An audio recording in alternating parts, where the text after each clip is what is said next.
Okay, hi everyone, and thank you for coming to tonight's conversation titled Making Visible. And the event is really designed to really think about how, through mapping, hearing, and imaging women, we can make their enormous contributions to architecture and their role in society more visible, or actually like across disciplines, because artist and photographer, to my right. My name is Maniche Verghese, and I work on the public program together with Harriet Jennings. And this event is part of a series called Portraits of Practice that sits alongside the exhibition just across the corridor in the AA Gallery. That's about the life and work of M.J. Long, who is the architect of the British Library, among other projects, including a whole host of artist studios. But the exhibition is really about a doll's house that she designed for her daughter, Sal, and how that became a kind of microcosm of her wider practice. So the exhibition's actually open later today, so if you have time after this and want to check it out, please do. And the event series takes on some of the themes explored in the show about the gendering of space and objects. And so tonight's conversation is one of many that we've had this term that have been really important, but also really hopeful about wider change in the profession and how to make it more equitable. So we're happy to bring together tonight's speakers to hear more about how they make women and their work more visible. And with them tonight, we'll talk about the impact of these different methods of making all those who identify women more visible and what still needs to be done to change, our built environment and those who shape it kind of more widely represented and recognized. Yeah, so I will quickly introduce our speakers. So we have Sarah Ackland, who is a practicing architect at Muff Architecture Art. She's also a PhD researcher at Newcastle University, and she is researching sort of bodies in space through a feminist and autoethnographic lens. And she does many other things, but alongside it all, she makes this podcast called 29% Equal that I'm sure some of you will have listened to. And tonight she's going to tell us more about that and how it celebrates important women who have shaped our experience of cities and the built environment and how we practice architecture today, but perhaps we don't recognise them enough. And then we have Yushi Li, who is an artist, teacher, and researcher based in London. Her work challenges traditional and historically dominant male gaze by exploring female desire and creative expression. And Yushi, among other things, has been selected as one of the Foam Talents for Image Making in 2022 and is one of the Royal Photographic Society's 100 Heroines. That was in 2019. And her photography is also featured in the M.J. Long exhibition in our gallery that hopefully you can go and visit later.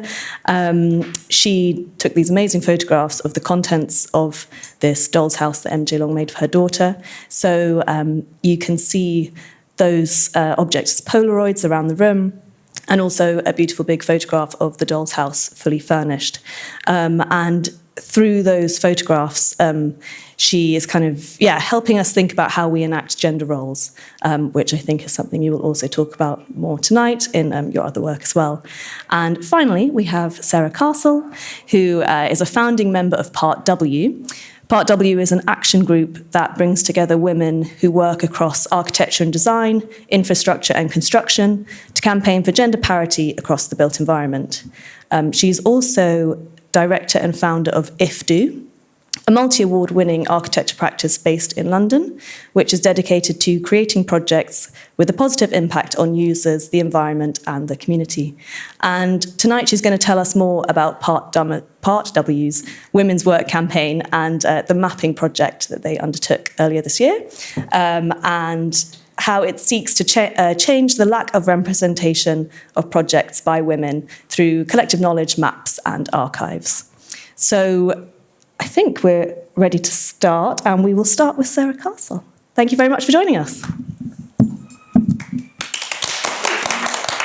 Part W was formed in 2018, and it's an organisation that advocates for gender equality in the built environment. And it was founded by somebody called Zoe Berman, and she invited us round to kind of have some initial discussions about gender disparity in the built environment. And the goal wasn't just to kind of complain and pinpoint the issues, but really to collectively forge positive solutions to those issues. So here's some of the people who've taken part in those discussions. We are architects, engineers, planners, educators, and other professionals.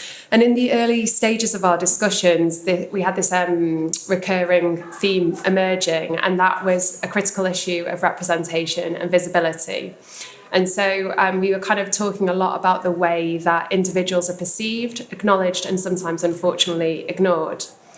I want to show you something that kind of really well illustrates this. Some of you may have seen this before, but at the bottom lies a manipulated image used to promote the BBC programme Brits Who Built the Modern World. And take note of the fact that Patty Hopkins has literally been erased from that photograph.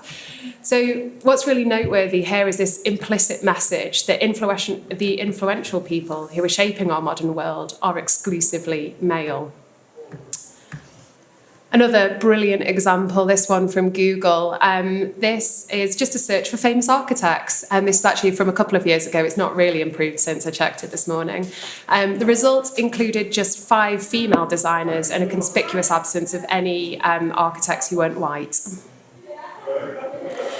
So we've been thinking a lot about that visibility, and this is actually a statistic that appears in the study Going for Gold by Dr. Liz Walder. Just 3% of winners of major architectural awards and prizes are female, and that's globally.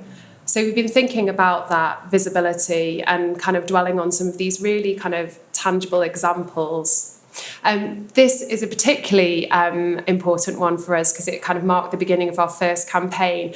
These are the recipients of the RIBA Gold Medal, which has been going, I think, since 1848. So that's 172 years of the RIBA choosing who they perceive to have produced the best body of work. And that's how many females are on that list when we were looking at the project in 2019, noting that also 3 of those entries are husband and wife combinations, and actually only 1 female had ever been awarded the RIBA Gold Medal on their own. That was Zaha Hadid in 2016. So we decided to kind of create a project around that, and I'm not going to dwell on this one too much, but we came up with a simple idea to flip the narrative, to create an alternative list. We asked ourselves, who are the remarkable women through history? Who's been forgotten? And the answer lies in the people nominated there. And so we crowdsourced this alternative list. And this is how it looks. So it turns out you can find women who've designed buildings and done a really good job of it. And actually it goes as far back as 1848. Not just through design. So it's a really challenging thing trying to create a crowdsourced list like this. And of course, because it's crowdsourced, it's never truly finished. And there's also huge amounts of gaps in the history of female work through, so trying to find people has been hard, but we did it.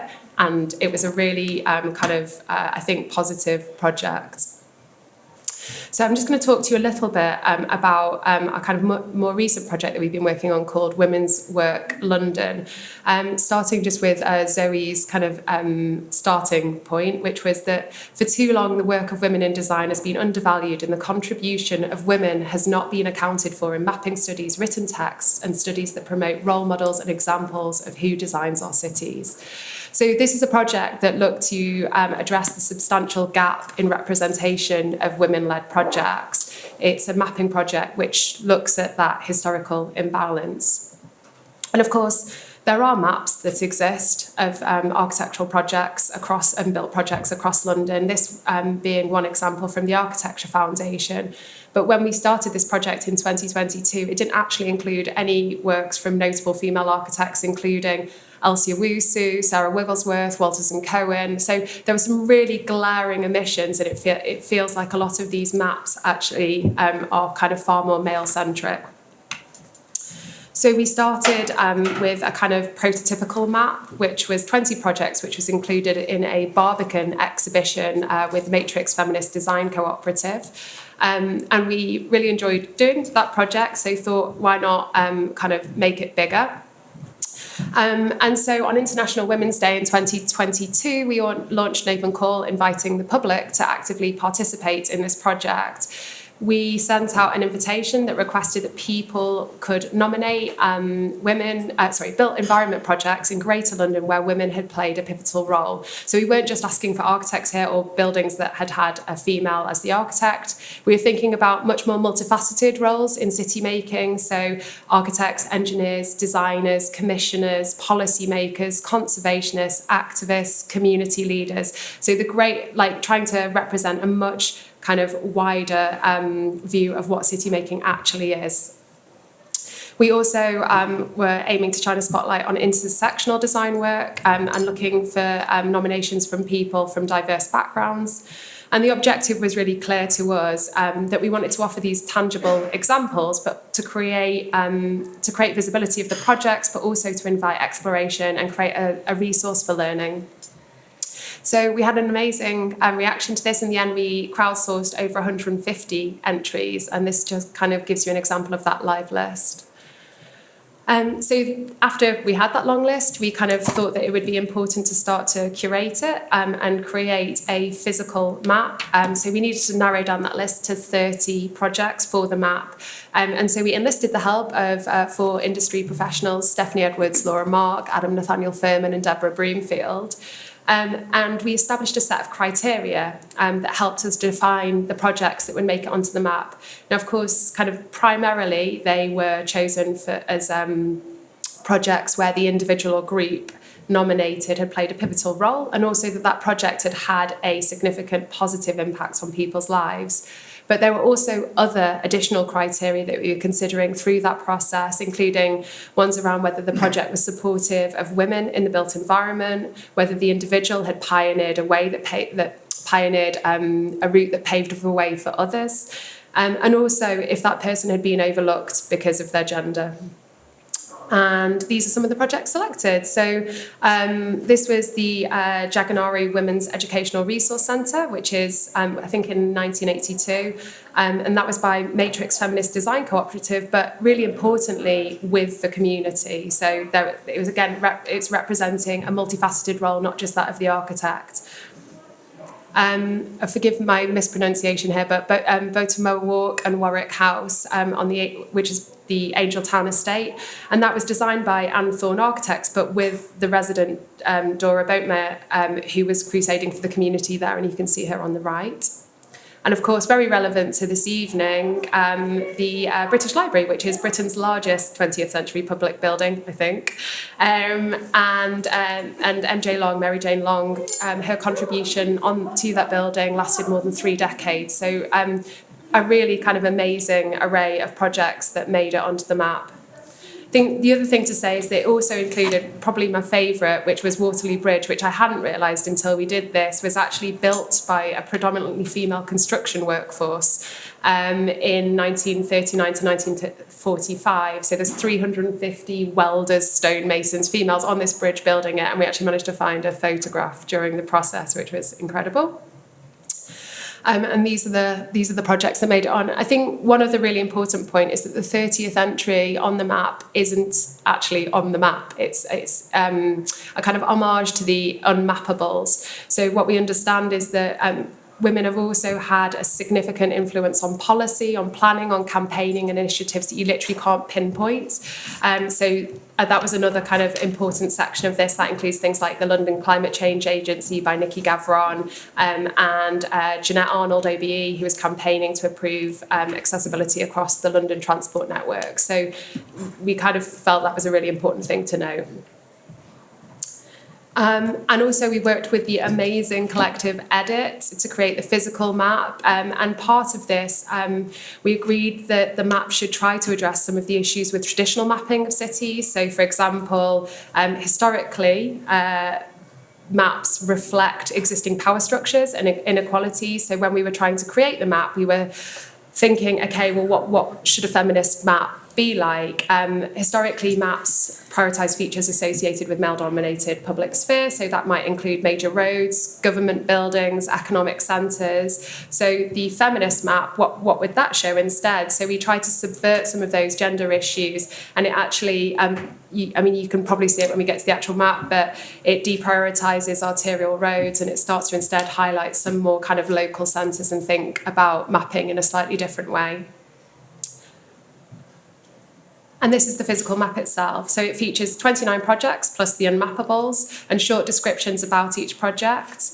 The map itself had its genesis during the COVID lockdown, so there was a clear need at that point to get out in the open air, and we really hope that this map encourages active engagement in the city. On the back, there's even a little walking tour, so you can catch, I think it's about, a few of the projects, which are kind of a mile or so's walk around the centre.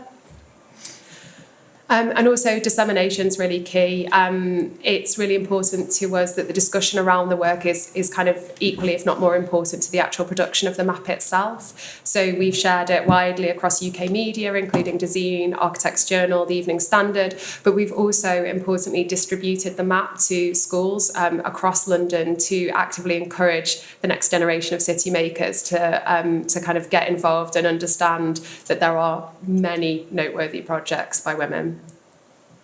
And you can buy the map from our website, plug.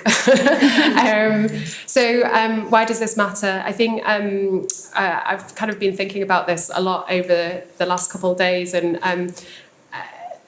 thinking about how invisibility in cartoons is a superpower, and actually it isn't always anyway. And so what really matters here is that by bringing people to the foreground, we can start to actively address and challenge systemic issues around gender equality. And it's really important that we start to shift towards recognising this as a value. And hopefully some of these projects that we'll be looking at this evening, together we can start to shape a more diverse and equitable future, which eventually will end up with better city making, we hope. So thank you. So I actually asked to go after Sarah for many reasons, but that was incredibly contextual, thank you, to what I want to talk about, because sort of where I wanted to start is, so I'm a part of Part W, but this was a lone venture in conversation with Part W. And I would say that a lot of what I do is based around complaint. And that's sort of what you started with, was the fact that we sort of met up as a group to talk about some of the issues for women in architecture. And the subject of complaint is explored in depth by Sarah Ahmed, and it came up last week at the panel that we had in this same, I don't know what you call it. Series. But in the duty of Sarah's work, it's in Sarah Ahmed, there's so many Sarahs going on. I want to tell you about a project that started with a lot of complaint, 29% equal. Similarly to the map, whenever someone would say, well, we can't find women-based precedents because they aren't recorded, I would just be like, well, you're not really looking hard enough, which the map tried to do. But this project really aimed to make sure that women narratives were not lost in history, but also were from the voices of the women themselves. So I created, produced and host 29% equal. In 2019, it took a long time to get to this point, I received the RIBA Research Fund to facilitate this work, and 29% was consciously created by entirely female identifying contributors. Its inception was in 2020, interviews took place between 2021 and 2022, and some of the sort of political issues weaved through that of those times, and it was released on Valentine's Day this year. All the graphics are by the female team or women team, McKinnon Byrne. So to get into the podcast, 29% Equal celebrates significant women who have shaped how we practice architecture today. And this series, as I mentioned, was in conversation with Part W.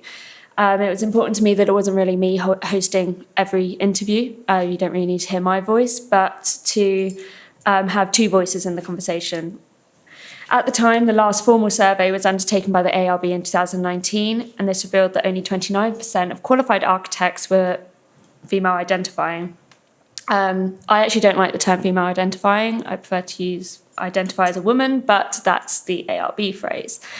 Women are routinely excluded from the profession, from the books, references and precedents we study, and so this was really a push against that. The figure now stands at 31%.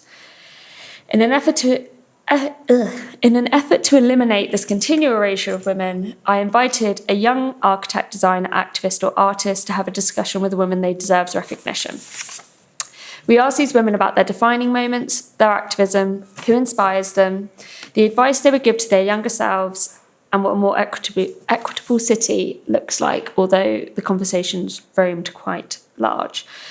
The conversations were recorded and created archives of women's contribution to the built environment. This talk does not aim to exclude all other genders and recognises that the narratives of the LGBTQIA+ community are an issue yet to be tackled and even further unheard by the architectural sphere. Maybe that's one for the next round of interviews. But I'm going to summarise some of the episodes for you here. I was only going to do a few and go into them in depth, but then I thought I'm again excluding voices, so you're going to get an absolute rollercoaster tour of as many points I can fit in, so brace yourselves. But hopefully then you'll listen to them. So first up is Kate McIntosh. She was interviewed by Alice Brownfield, who is the co-chair of Part W and recently won the MJ Long Prize. Kate is an acclaimed social housing architect. I'm sure many of you know her. The importance of good housing, I feel, is captured in this quote here. We asked every interviewee, to discuss a forgotten woman, and she highlighted Rosemary Sternst. Rosemary was an important public sector architect, but remains largely largely forgotten. She designed and built the Alton Estate in Roehampton, which houses 13,000 people to this day and is one of the biggest social housing estates. Kate's advice was don't be a shrinking violet and to seek out the best offices because you'll meet confident people who are not petty-minded enough to take you down, which I quite liked.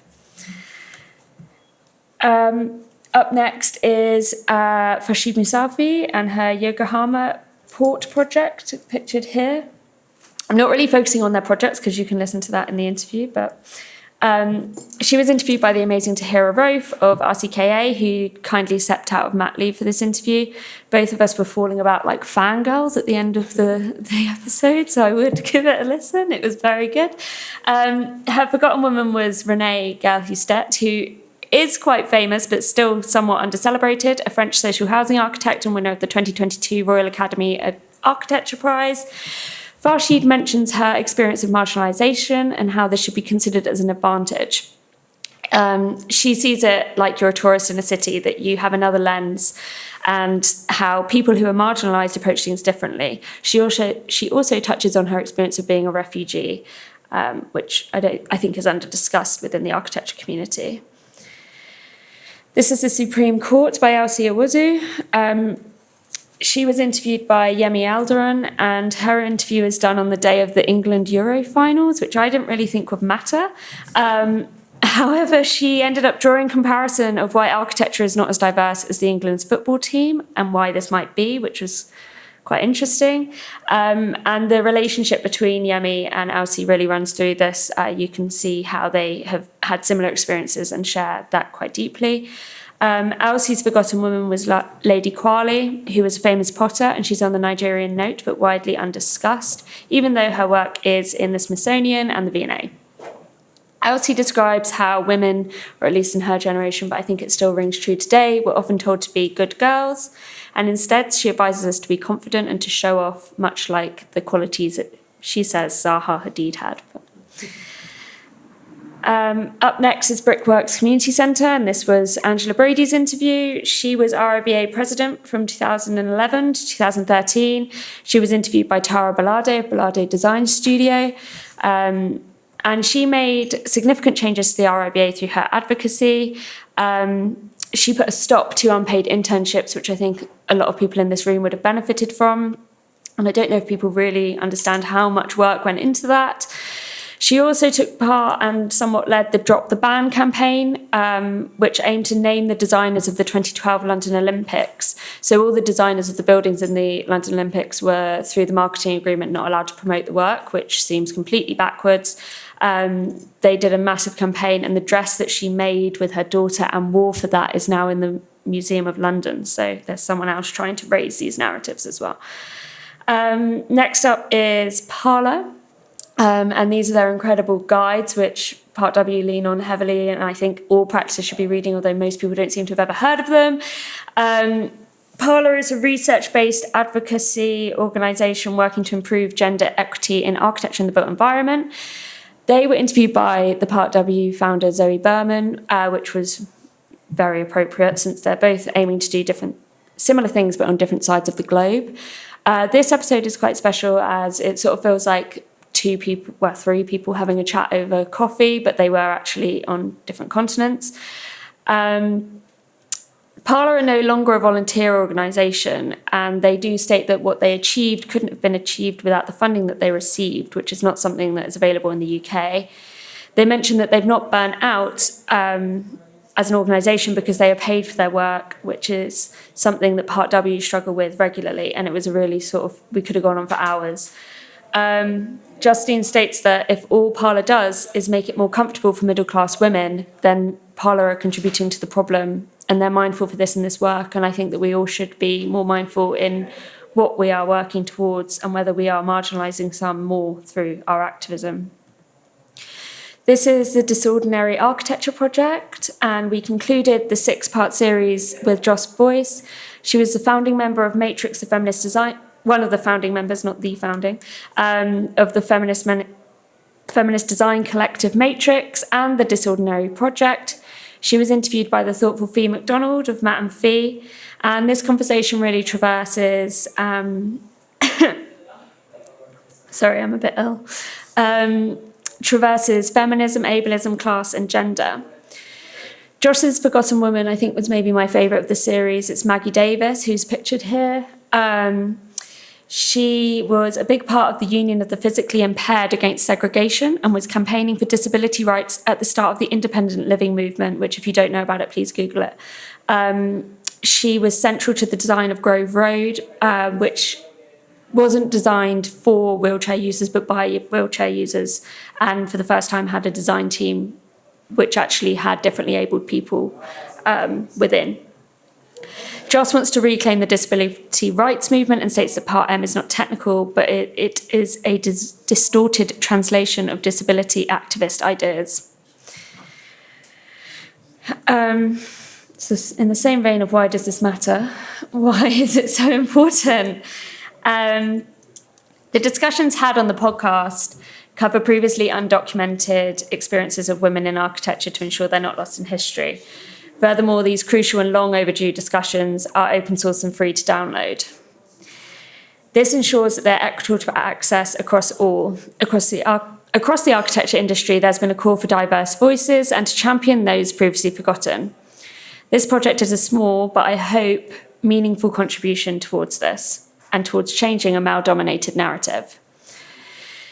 It is worth noting, and I did note this at the beginning, I was funded for this project for many reasons. Firstly, because I wanted to undertake this for some time, but it's often left to those most affected by the issues in space to highlight them. But then it is more unpaid labour placed upon those who are most affected by the issues. We're still facing a gender pay gap, so why would I take on more unpaid work? And the RIBA alleviated that for me.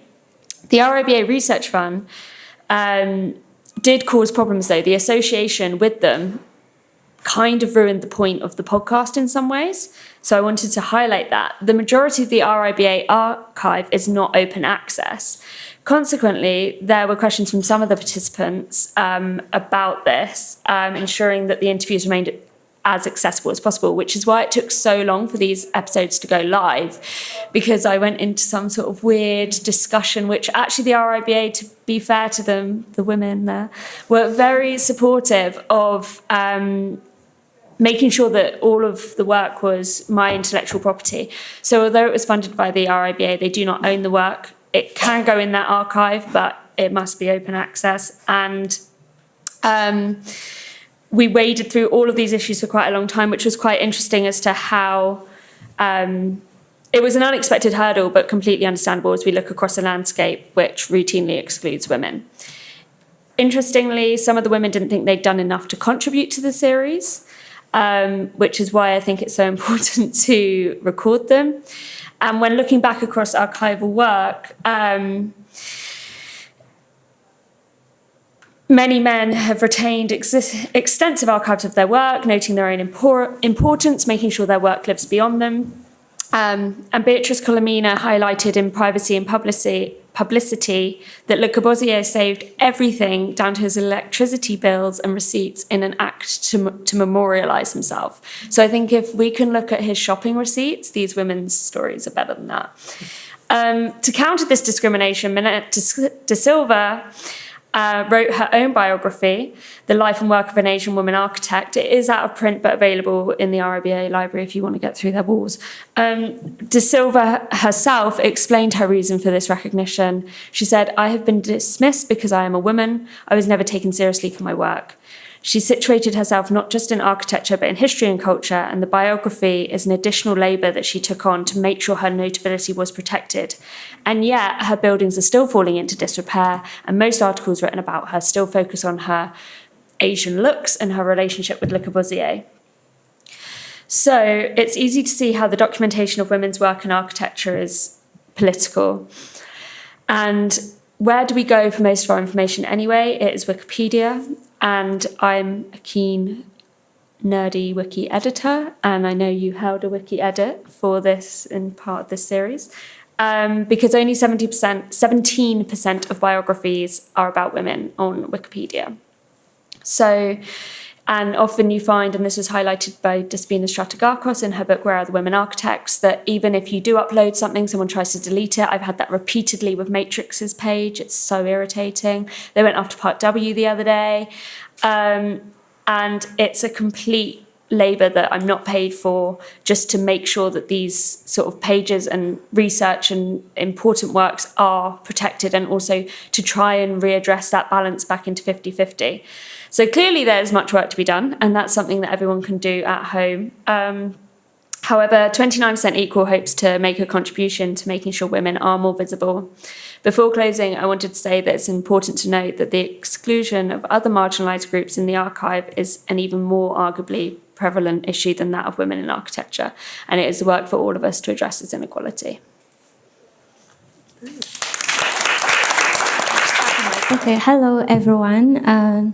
I'm Yushi. Thank you for your presentation. And just thinking about the theme of today's conversation, making visible, and you and both Sarah have just talked about like how they have been trying to make women more visible in architecture. And I think my talk will maybe look at the idea of visibility in a bit of a different perspective. So food and sexuality have been associated in various ways throughout history, especially in visual culture. And among these images, female bodies are quite often presented next to food to stage erotic scenes. Inspired by a lot of these erotic images of women with food, and intrigued by how nowadays we meet people through online dating apps, I started this project called My Tinder Boys, in which I photographed different men I met on Tinder eating something naked in their kitchen. The reason why I put these men in the kitchen is to both challenge the stereotypical femininity of this space and explore different sides of masculinity. During the second feminist movement in the 70s, many female artists have used their practice to critique the culture of domesticity and question the relationship between domesticity and women. For instance, Laurie Simons used dolls and a dollhouse furniture to create these domestic scenes to present a critical look at the confining role of housewives, while Martha Roser shows how the symbolic terminology of the kitchen transforms the woman into a sign of the system of food production and harnessed subjectivity through her performance semiotics of the kitchen. In my work, instead, I try to turn my gaze onto the male body, exploring the male representation as an erotic subject. In a sense, I became a predator who hunts for different men for my images. It can be seen that there is a certain precariousness to the way these men staged themselves for my photographs, which revealed men's uncertainty in knowing how to be erotic for the camera. The repetition of the process and similar settings in this series of photographs turns these men into undifferentiated and replaceable objects of my desire. During these unusual dates, I am both the violator who tries to invade their private space and also the desiring object who participates in their vulnerability. And then since this project, I have started my interest in the question of the gaze and also the relationship between the looker and the looked at and the power inherent in the gaze. As John Berger says, men act, women appear. Men look at women, women watch themselves being looked at. This determines not only most relations between men and women, but also the relation of women to themselves. The surveyor of women in herself is male, the surveyed female. Thus, she turns herself into an object, and most particularly an object of vision, a sight. She looks at the viewer. She looks away from the viewer. She shares the spectatorship of herself with the viewer by looking at the mirror. However, she is perpetually the spectacle in all these situations. For instance, in this work, Sleeping Venus by Georgian and Titian, Venus is reclining naked with her right arm raised around her head and left hand covering her genitals. Both of her hands imply her sexuality, while her closed eyes turn her whole body into a spectacle that can be viewed by the spectators as much as they want. As art historian Sidney Friedberg describes this painting as the perfect embodiment of Georgian's dream. She dreams his dream herself. Similarly, in Hokusai's painting, The Dream of the Fisherman's Wife, the female subject is indulging herself with two octopuses with her eyes closed. And the title of the work, The Dream of the Fisherman's Wife, which implies that the male painter, either Georgian or Hokusai, directs not only the naked body of the female subject, but also her dream, her desire. In my work, I photographed a man having a bath with two octopuses, turning the original erotic shunga into a slightly strange but also fairly mundane scene in a crappy British bathtub.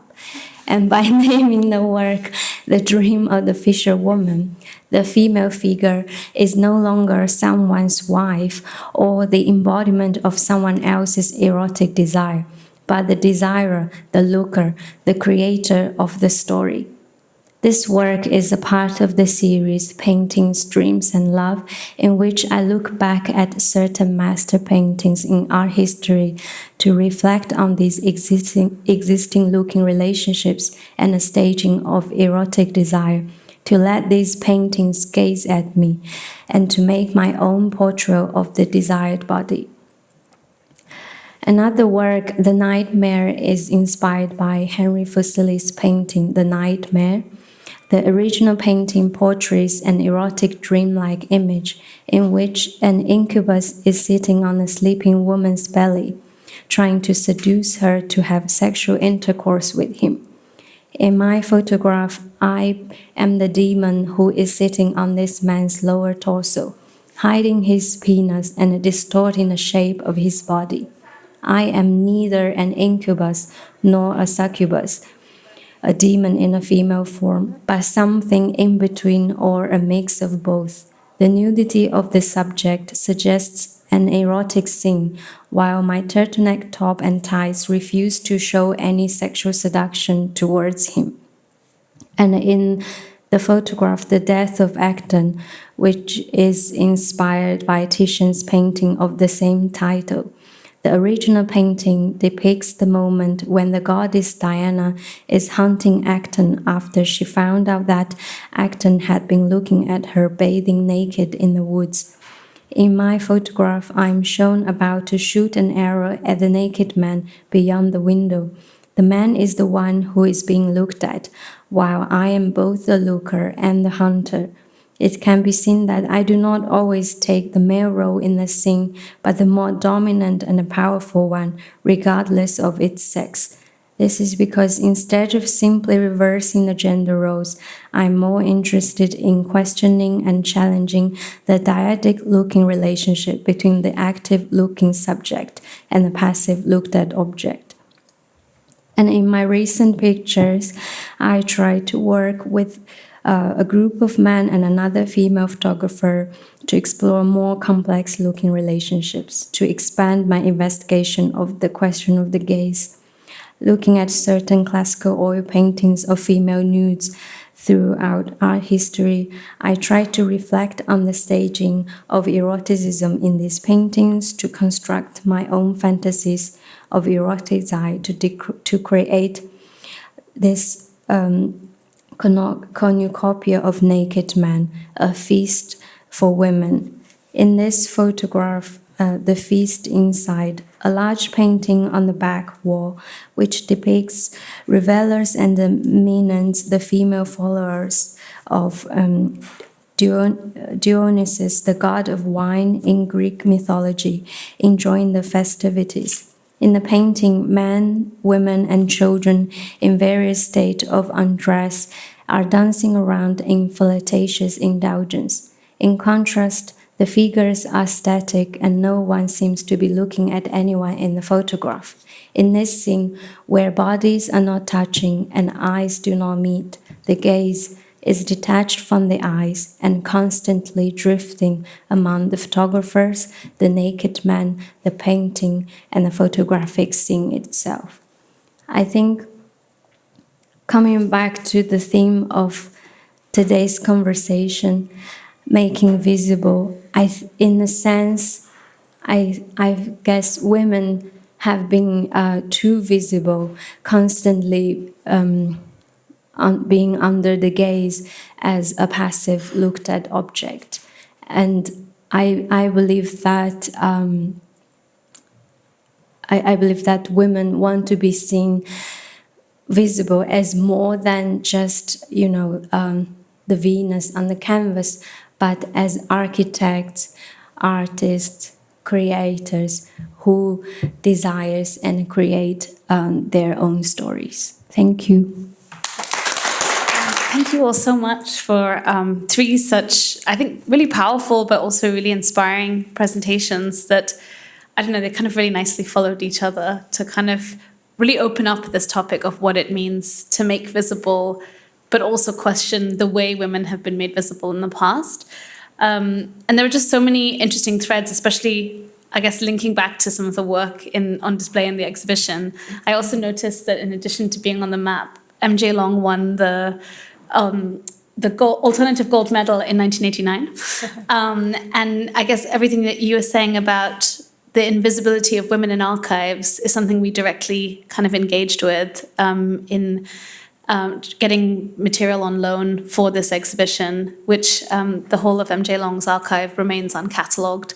And it's kind of been subsumed by Collins and John Wilson's archive. And a big driver of doing this project is to ensure she gets archived in her own right. In case anyone wants to help Elena, who curated the exhibition, with that project. And then I really loved what you said, Yushi, about like not just about reversing the roles here, but actually really questioning why those relationships exist in the first place and how your work really does that. And yeah, I think there's like so many issues of like representation, of like how to map the unmappable, which I think was great. As well as like the formats through which we disseminate these ideas and I guess start to bring about change.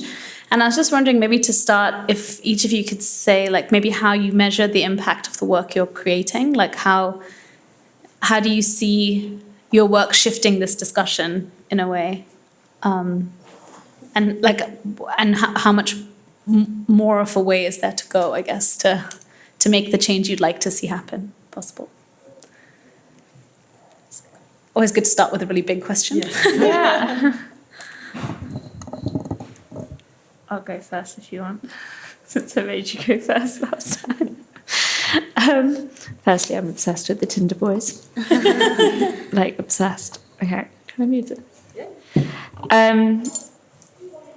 So shifting the discussion, firstly, I'm obsessed with the statistics of 29% equal. I check them every day, so please listen. But I don't think that's really a measure of the impact. But I think what can be seen sort of through the podcast is the sort of engagement that it has had and the calling out for the second series, which I don't have the capacity for right now, but it's made me realise how little those stories are out there and how hard it is to easily access. There are other podcasts and recordings on Spotify, etc., but it's interesting how few there are compared to men, and I think shifting the discussion towards kind of, I think as well, this idea of accessing people who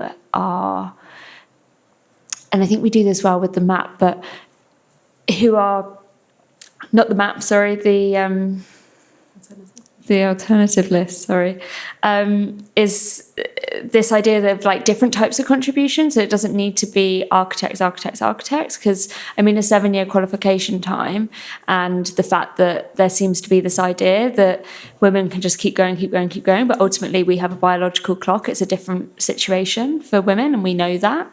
And I think that this idea of it not, you don't have to be a Puritan architect to be interesting, is one of the feedbacks that I've had, even though I think everyone I interviewed was an architect, that their stories opened up how diverse their access was to the profession and sort of the layered routes that they took through. And so I hope that through that and through work such as the alternative list, it's sort of, there is this idea that, yes, we might not have archival material easily available on women in architecture, but maybe architecture is more than what the men say it is. Yes to that. I think just 2 quick reflections on impact. I think just firstly on the alternative list. What was interesting is that as we were doing the project, we realised it was actually like quite opaque how actually people get nominated and actually win the REBA gold medal. If you're a REBA member, you can make a nomination, but if you're not, you can't. And it was really highly unclear as a REBA member, I am a REBA member, how I would go about doing that. So as a process, we started to explain and widely share on social media how people could go about making those nominations. And the year that we did the alternative list and opened up that and started actually putting forward, and we started to crowdsource nominations and say, look, these people haven't won it, why? And started to kind of get the backing on those things. Grafton won. And we're not saying Grafton won because we did the alternative list, but suddenly something shifted at the REBA. So that is potentially, there is potentially some sort of shift that's occurring, and maybe it's because we're talking about it, maybe, it's serendipity, but I hope it's the former to some extent. And I think the other thing to say is that just thinking about the mapping project and the impact that has. When I studied at architecture school, I did a year of architectural history, and in that entire year, not one single female architect was talked about the whole year, in the whole of architectural history. And Sarah's not that old. I'm not that old. I am quite old. I feel like I'm quite old now. But anyway, that resource we've now created, the physical map, whilst it's not the be-all and end-all of that project, it is a really important resource, and we've sent it out to architecture schools. So now at architecture schools, guess what? There's a resource which says women have designed and contributed to and created and commissioned projects within London. And every time you publish a map, anybody who publishes a map, they store a copy in the British Library. So now there is a copy of Women's Work London in the British Library, which is really exciting. So now there is an archival source for this thing. So the impact we have is starting to be tangible. I mean, it's really difficult. There's no metric really associated with that, but I think 2 examples that I think are quite kind of crucial in terms of spread. I think like recently there has been a lot of discussion about like the male gaze and the female gaze, and as if like women never look or desire before this point. I think women always do, but the problem is like women were not given a canvas, a stage to express their desire or tell their stories. And I think with my work, I try to explore different ways to express my desire as a woman, which hopefully would inspire other people. Sometimes I get messages online like from other women and telling me they feel empowered, and which I find, of course, I feel very flattered. And also I think another thing is like in a way I feel like my work maybe creates like different ways of looking at news, and especially male news. Sometimes when people ask me, "Oh, what do you do? What do you photograph?" I say, "Naked man." And they ask why, and then sometimes I just say because there are just too many naked women, and like 2 years ago, like the gallery I work with did like a billboard of one of my works as a campaign for the Photo London, and then that photograph is not very. It's not very explicit, but it got complained just after 2 days. But like the same gallery did like similar campaign for another artist's work, which is like a full frontal female nude across London, and that got no complaint. And that just made me think, how much we are used to seeing naked women, but not so much to naked men. Yeah. Thank you. That's amazing. Well, kind of shocking to hear about the comparison. And I think ties back to something that you were talking about how we kind of maybe the power of anger, and that really your work, or it's sort of interesting how these shocking statistics lead us to action and the importance of that.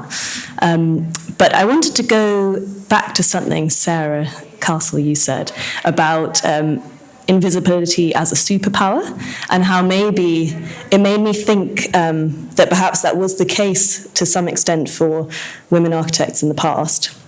And MJ Long, there's some audio interviews in the exhibition, and in one of them she is saying that she won this scholarship or bursary when she was a student, and she always used the name MJ Long ever since she was at school, and she got awarded this bursary, and when she collected it they were really shocked because they thought she was a man, and they only realised when she collected it that she was a woman. And they said something to her like, will this money be useful for you? Will you be able to use it? Because we have a male student who we know would really value it. And she says in this interview, it was clear to me that if I had signed the letter of application as Mary Jane Long, I wouldn't have got that prize. So I think in that instance, her being invisible as a woman was actually, useful, and she kind of used that money to go travelling and pursue other areas of research. But obviously, if we're invisible, we can never shift those power dynamics or challenge all these patriarchal structures. And Yushi, I really liked what you said about how do we become creators of the story, and that's something I think you're all doing in your work, but at different levels. So Yushi, yours is a very intimate scale, whereas maybe both Sarah's, you're kind of, although you're highlighting individual women's achievements, I think it's a bit more in the power of the collective, and so kind of mapping them in relation to each other, and also having women in conversation. So I think I just wanted to maybe ask you to reflect a bit on how we can find power in those different scales, and maybe where is the collective really important, and how can we do that better together? And then also, how do we make sure we're not losing individuality and not kind of shying away from being strong individuals? I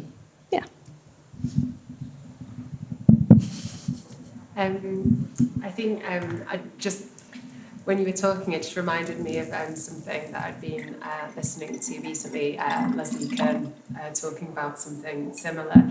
And it's interesting when you're kind of thinking about individuals, about how easy it is to be invisible, like or to slip into kind of nothingness or be forgotten or not archived. But the thing she was talking about was really who is this kind of minority that we keep on talking about? Because actually, if you take the minorities and put them all together, we're not. It's the white men that are the minority.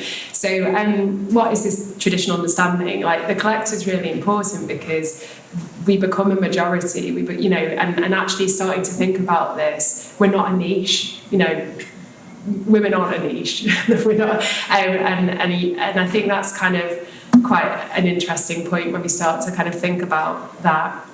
I think the power that we have as a collective is really important. I think to try and kind of reflect on the fact that we are, we're more than just one person, but also there's a kind of, what was the other thing I wanted to talk about? The kind of the idea that there's a power in also the kind of symbolism. I was thinking a lot recently about the invisible and how, just thinking about what Yushi does, that a lot of the statues, that there are female statues knocking around. There's been a lot of campaign recently saying there's a lot of male statues. There are a lot of female statues, but they're traditionally not actually named women. We're just the kind of the ones with the boobs and our.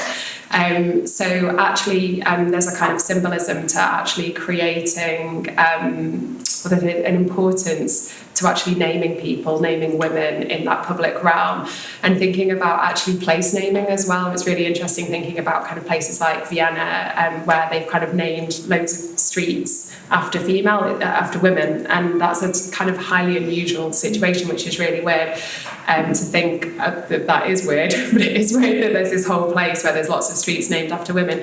So yeah, I just think, I don't know, it's a bit of a reflection on 2 points, but thinking, okay, what actually is the minority? What is invisibility? If there's loads of us, then surely we're not invisible anymore. And actually just also thinking about the way that we name places and bring women in a kind of different, not just in people's gaze, but in a different way into the public realm.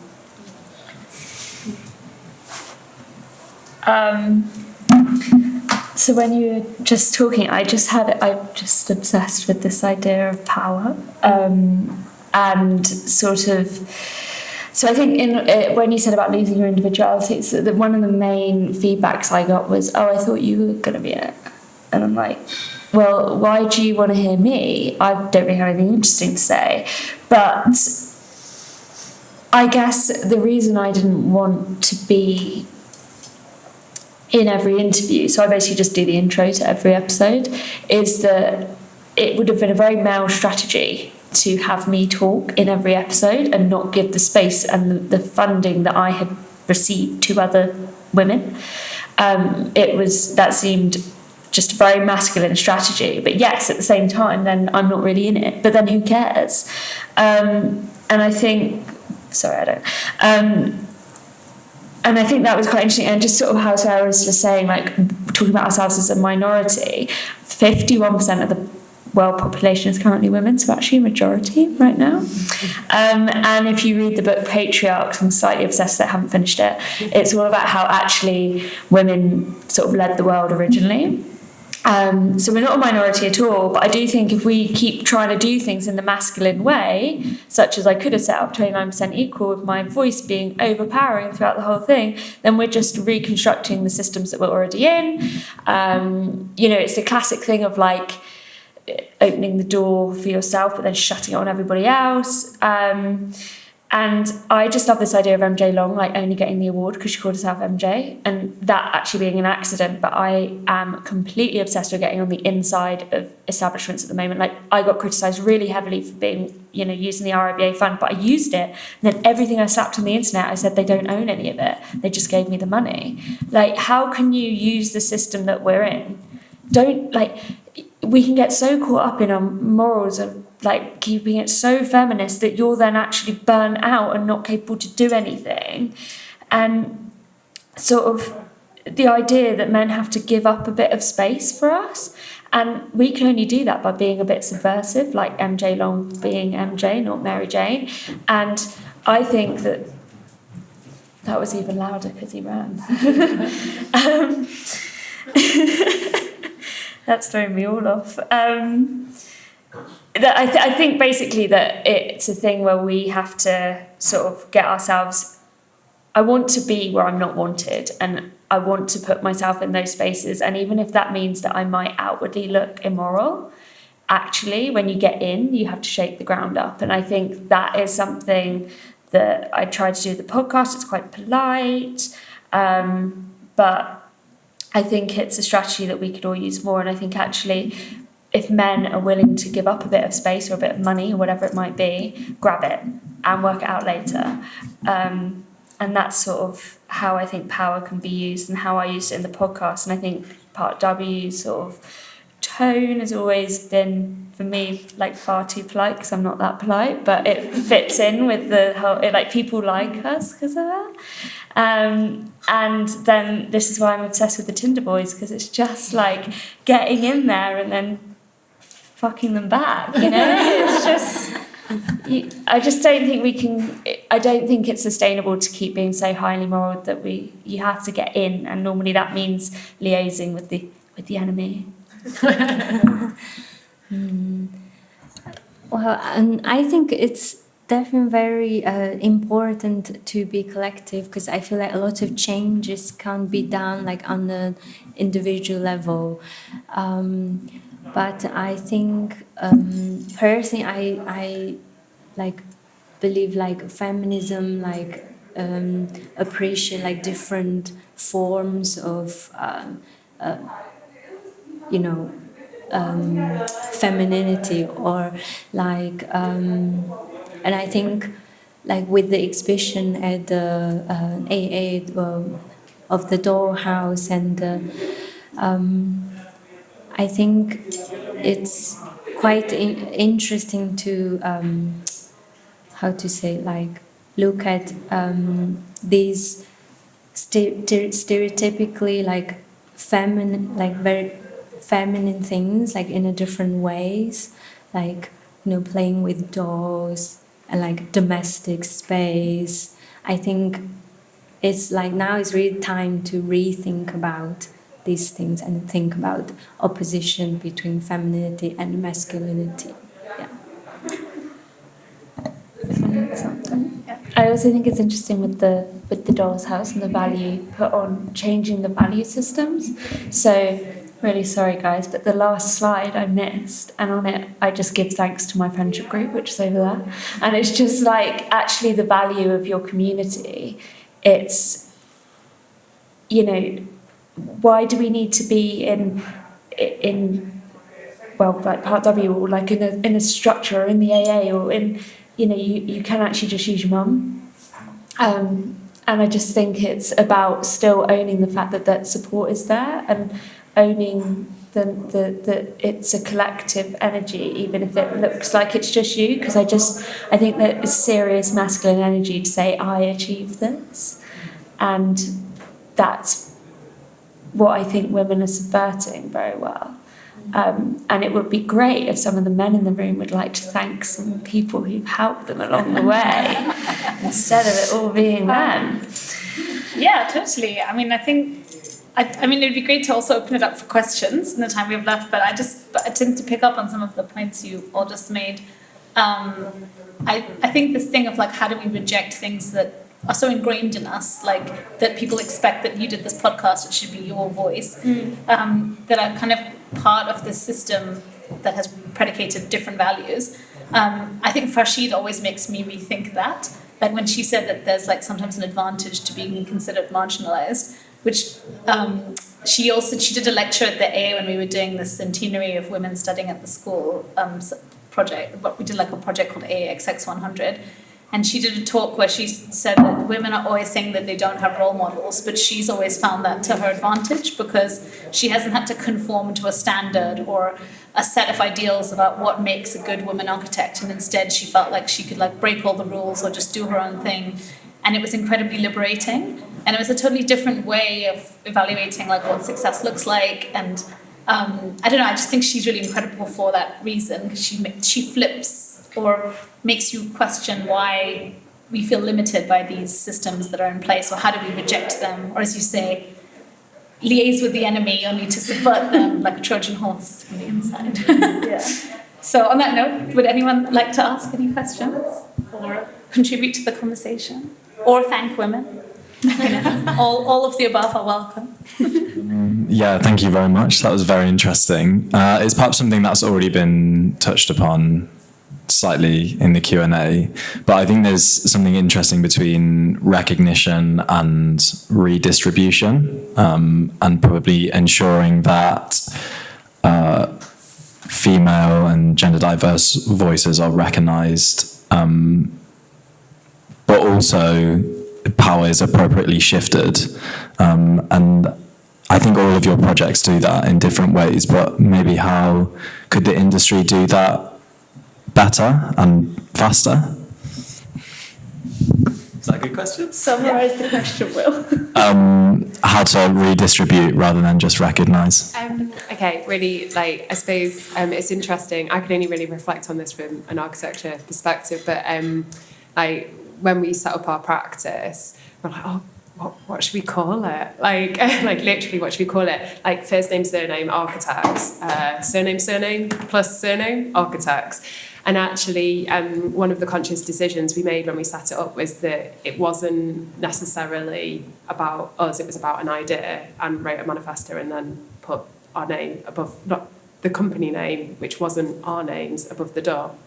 And I think, like, you know, whilst it's still, there's still hierarchies, like quite obviously, that sit within the vast majority of 99.9% of architecture practices. There's like, you know, senior people and people kind of come through it. I think like trying to start to like recognise that buildings are designed by more than one person. It is not just, you know, name over door who did this building. There's hundreds, if not thousands of people who do big projects. So every single person is involved in that. And that's one of the things that we thought was actually a bit of an issue when we were doing the mapping project. We're like, well, and you know, a bit also with the alternative list and the REBA list itself, it's kind of like lists like that kind of acknowledge the REBA Gold Medal acknowledges one person who's the head of a practice who basically has produced a portfolio of work, not the people who actually produce that portfolio of work with them. So that is really problematic. So I don't necessarily know what the answer is, but there was somebody told me about this and I've forgotten who it was, so apologies. But they created a list of every single person who'd been involved in the creation of a building from beginning to end. And like, there's so much power in that once you know how many people it takes to, you know, even build the smallest house extension. Who made the screw? Who bought that here? Like, who delivered the bricks? You know, like every single person at every level. It takes a lot of people to build a city. So I think somehow starting to dissect an understanding of how we actually recognise people is really important. And I think that's, again, like going back to the mapping project, why it wasn't just architects, because we get quite full of ourselves. We're very self-important as a profession. And it's because there's a history of being lauded for being the head of a practice. Yeah, hooray! I've won an award, first name, surname company. And actually, do you know what? It was like the part twos who were just there, you know, historically, you know, all weekend for like 3 years doing it and did an amazing job. And actually, you know, in the architecture practice, that was them, but actually it was also the amazing builder, it was also all of these people. So how do we kind of reflect that? How do we flip the narrative? How do we say it's more than just one person building, it's more than one person in a city? And again, sorry, really quick, just going back to the the kind of looking at the alternative lists and the stuff in the deep history, there aren't records going back of who it was who was kind of designing buildings, and actually beyond a certain point there weren't female architects knocking around anyway. So you actually have to think a lot more kind of broadly about who it is who's creating buildings. So a lot of the people in the kind of like 1800s who are on that list are like the commissioners, they're the people who are trying to move the conversation forward. So I think like I'm not sure if I've answered your question, but there is a kind of like big question to be had about how we actually recognise people's contributions to the built environment.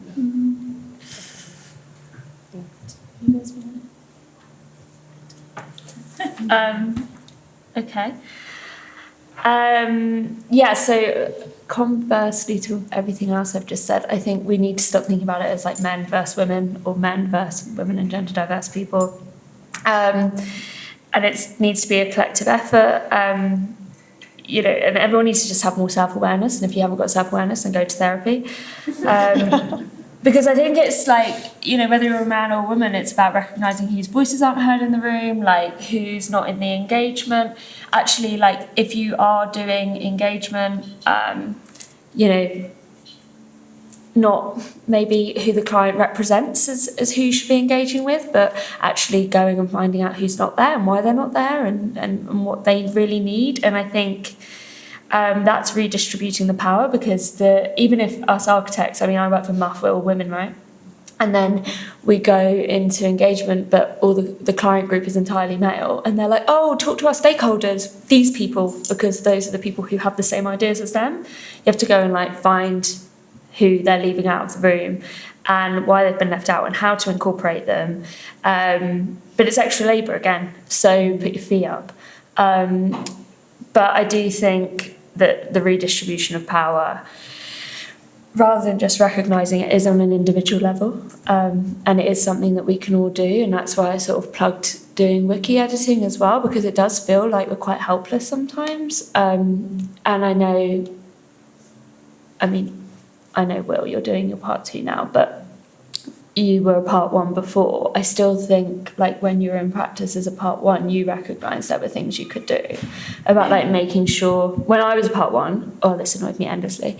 There was 2 part 1s, one was me, one was a guy, and whenever the office manager was away, he'd just always let me answer the phone. It was just, I see him around sometimes, I can't talk to him. Like, it's things like that. That's choosing to take some of the labour off other people, and it's the small things as well as the big things. And I think someone from part 1 to director level can address those, but I think we're too quick to blame the top when we can actually all do our part.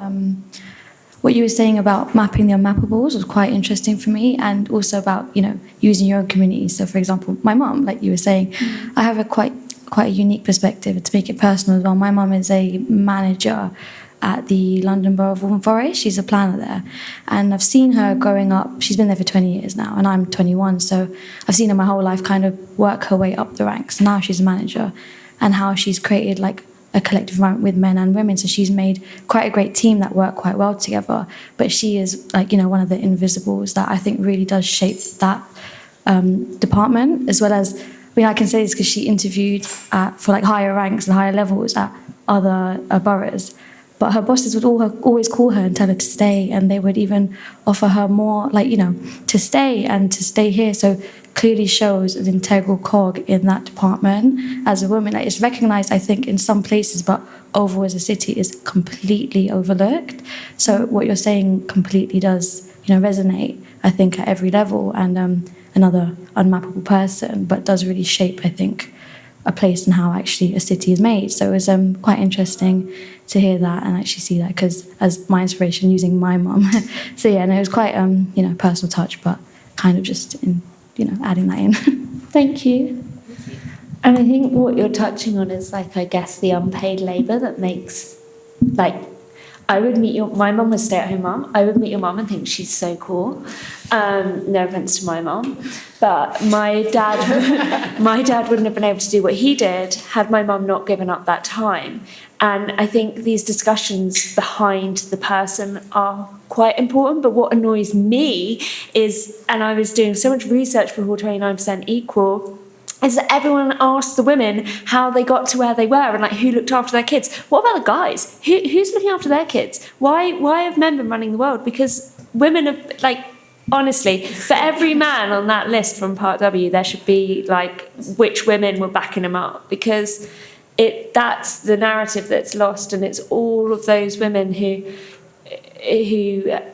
you know, we might not have been at the drawing board, but have contributed to, I mean, where we are. So exactly.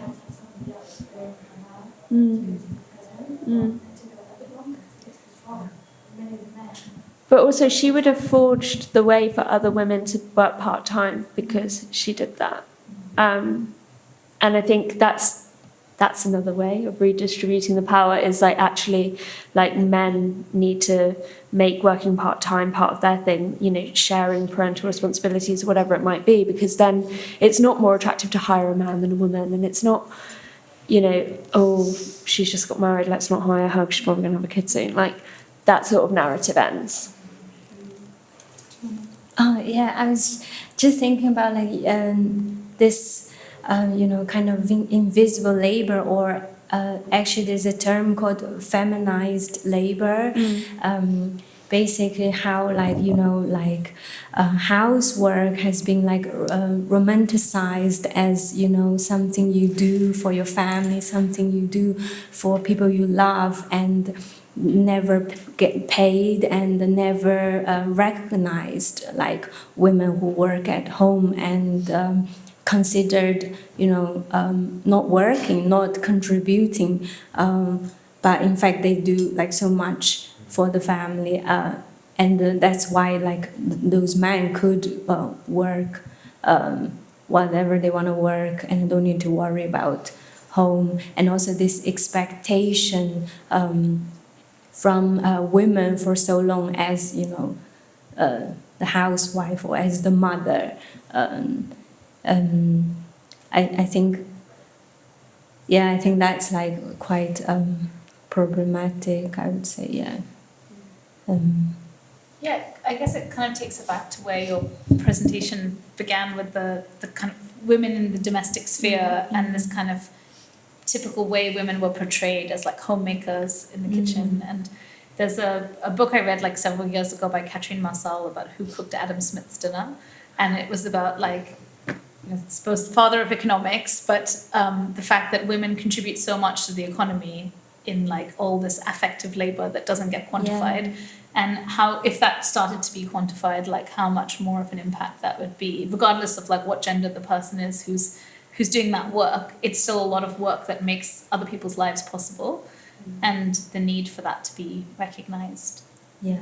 And also this idea of feminized labor like can also extend outside of the home, like a lot of work like are kind of related to some sort of emotional labor, like quite often like highly like associated with women, like a nurse, a secretary, like always, you know, considered kind of like a women's job, or I think at the beginning, like programming is kind of a lot of programmers that were women, because at that time they were considered as like, you know, not very important and kind of simple jobs. And then later, when programming has become like very like well paid and important jobs, and now men are saying, oh, women are just not good at it. These women are less rational women, you know.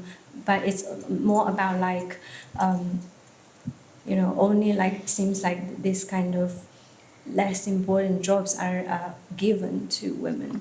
Yeah. Like one of the big issues in architecture, especially like it's a bit contextual, but having done public practice and worked with planners and architects next to each other and gone on all these trips, like the biggest difference I noticed not identifying with either of those groups was just that, like, if we go look around a scheme, like, the architects are always talking about the name, like, whereas the planners, they're talking about the waste removal, they're talking about the quality of light, they're talking about things that, like, affect people. So I think, like, this is a proposition to you, I think, like, and other architects in the room, I think, like, a part of the way you need to redistribute is, like, dismantle this culture, like, this rock star culture. It's not about, because if we go to, like, making new lists and having to make, you know, annual lists again, like, what we're doing is what we're talking about. We're putting one person on a pedestal as opposed to thinking about the collective.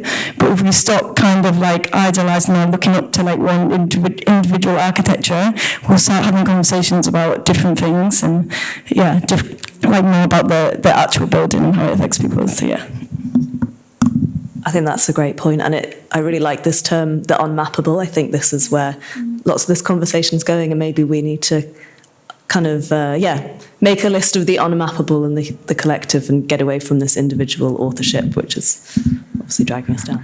And it's just like looking at your work, if you was to view it as a viewer, not as the artist, how would you consider it critically? So what kind of queries or questions or challenges would come to mind?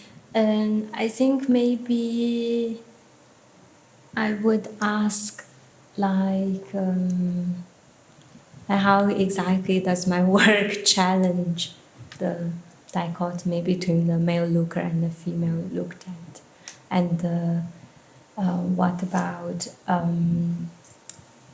the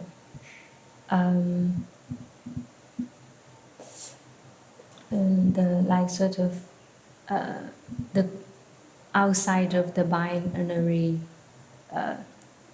of men and women, like, and what about the queer gaze? I think these are the questions I might ask. And actually, I want to ask, how did you feel when you took this photo? Because as an audience, I feel powerful, and I feel those photos are really playful but tricky. And I start thinking, like, to see and be seen. This is like my question to ask myself. But how did you feel? Do you feel like dangerous or uncomfortable when you come up with the idea and think probably you're gonna stay in an unexpected or unequal situation? I think I think at first I felt a bit awkward, like, because like the first time when I photographed a naked man, and especially with the Tinder project, because I always went to these men's homes by myself, so I think I was a little bit scared, but at the same time a little bit excited, like thrilled by the, I don't know, like kind of the like the risk, I don't know.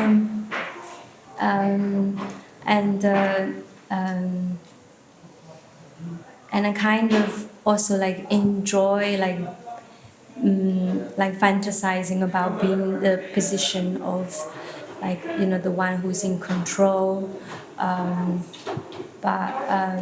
But I think after quite a few times, I'm quite used to naked man, like just like I feel like just human body, yeah. And now normally I think with the Tinder project there is a bit of sexual tension more because we did meet on Tinder, but like otherwise I think now I just mainly all I think about is like the technical aspects of the photos, yeah, not much personal feelings, yeah. But maybe that's a kind of interesting question to broaden out to both of you as well. I think in terms of like a lot of the work that all three of you have done have empowered a lot of people, but I guess how that you felt at the time working on the podcast, the mapping project, like in terms of creating these pieces of work that almost at the beginning of longer conversations that more people can contribute. I mean, I think like being part of Part W is like a really enjoyable thing, firstly. But I think like every time we do a project, all we do is spot the holes. We kind of produce something or have a discussion, and we realise that every time we kind of pose a question, it poses even more. You know, like we're kind of talking about female spaces, but LGBTQ plus I plus we need to kind of get more into that. By putting forward single names, should we actually be talking more about kind of a bigger picture? Then we kind of got into the unmappable. So there's kind of an amount of pride that comes with the kind of being like, yay, we actually got a map out of this. But then there's like all of these things that we need to kind of start thinking about. I'm reminded of one question that came up when we kind of launched the map. And we're like, okay, feminist mapping project. So what are female spaces within the city? And it's really problematic because cities haven't historically been designed by females. So which are the spaces that are ours? And we kind of mentioned that maybe parks, and then actually there's lots of stuff around safety in parks. So I think, and also the map's London, but I mean, I'm from Manchester, live in Manchester. What about the north of England? You know, what about Scotland? What about elsewhere? And so I think, you know, we're like really keen to move the conversation on, and for every project that you can feel pride in, there's like a million other questions and things and ideas that we want to push forward. But the kind of the crux of it all is money. Like where we get that to kind of take these things forward, and kind of leaning into a lot of what Sarah said. But yeah, I hope that answers the question. So I guess on the feeling, how it was feeling. Because of the money, it put a time pressure on producing it. So there wasn't the space for the amount of questions that it could have been. And even so, I was like a founding member of Part W, but then we had an agreement where like it was my project, but it was in conversation with them. And that was like extra labour and work, but it was also important because there wasn't the time to question everything that was doing. And I had to go into it knowing that there were going to be holes because I wasn't in a collective and it was just me and texting my pals. Like, you know, it was like I could bounce stuff off people, but actually not being able to see all of the holes was the only way it was going to get out the door. But then how that left me feeling was incredibly exposed. Which I think is why it's important to, like, I just was like, it's not about me. It's not, and you're going to make mistakes. And I think, yeah, like I probably had the worst anxiety of my life releasing this podcast. And I was like, why? I literally talked for 2 minutes at the beginning. It's really, really not about me. But actually knowing that it's not about me got me through it. And knowing there's holes in something and you can't see them all was part of the process. And I think I was used to working at MARF and with Part W and being in a collective, and suddenly I was out on my somewhat own. And so I would say intimidated was, yeah, I got through it by eating potato waffles, wine and whinging. But it was definitely worth it, and I am really proud of it now. But I think it made me learn to lean on different systems of support, as I've mentioned, to kind of actually understand that sometimes like collectivism is great, but it doesn't always work with funding, and getting things out the door is also important, and knowing that is imperfection in that because of that. Well, potato waffles and wine is an excellent segue into the next portion of the evening. I was trying. Yeah, I'm sorry, everyone, we've run out of time. But I know there's more questions and definitely lots more to talk about. So we are going to have some drinks, sadly not potato waffles, but who knows? Through those doors there. So please stay on to chat a bit more. Thank you so much for joining us. We are having the next event in this series on Thursday night. If you're free, do come. It's called Non-Normative Worlds, and it's a bit more of a workshop rather than like a talk. And it will be thinking about queering as a methodology for world building. So hope to see some of you there. And please join me in thanking our amazing speakers tonight. Thank you.